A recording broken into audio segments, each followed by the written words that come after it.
বাংলাদেশে প্রণয়নকারী ১৯৭০-১৯৭১ বাংলাদেশের সবচাইতে বড় ঘূর্ণিঝড় হিসেবে গণ্য করা হয়।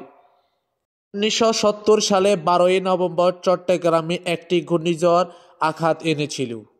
এতে ১০ থেকে ৩৩ ফুট জলোচ্ছ্বাস হয়েছিল। ভয়াবহ এ ঘূর্ণিঝড়ে ৫ লাখের বেশি মানুষ মারা গিয়েছিল এবং গবাদি পশু অনেক হারে মারা গিয়েছিল।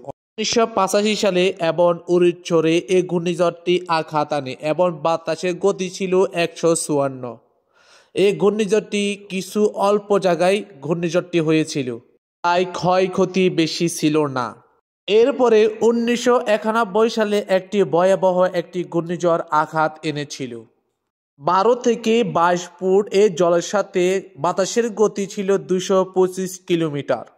১৯৯১ সালে ২৯ থেকে ৩০ এপ্রিল এই ঘূর্ণিঝড়কে বলা হয় শতাব্দীর প্রচণ্ডতম ঘূর্ণিঝড়।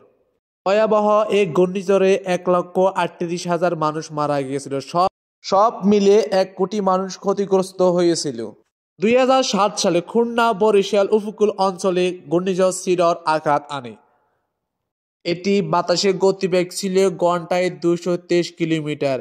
এটি জোয়ারের টাইমে হয় না বলে ফলে তুলনামূলক মানুষ কম মারা গেছে এবং অবকাঠামোগুলো অনেক ক্ষয়ক্ষতি হয়েছিল।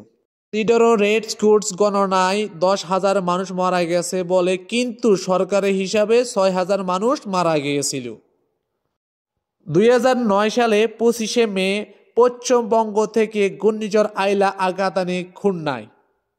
এই ঘূর্ণিঝড়ে বেশ কিছু ক্ষতি হয়েছিল। এই ঘূর্ণিঝড়ে বাতাসের গতিবেগ ছিল ঘন্টায় ৭০ থেকে ৮০ কিলোমিটার। আইলাতে মানুষ কম মারা গিয়েছিল। দিনের বেলায় এই ঘূর্ণিঝড়টি হওয়ার কারণে মানুষ আশ্রমে অনেক বেশি চলে গিয়েছিল।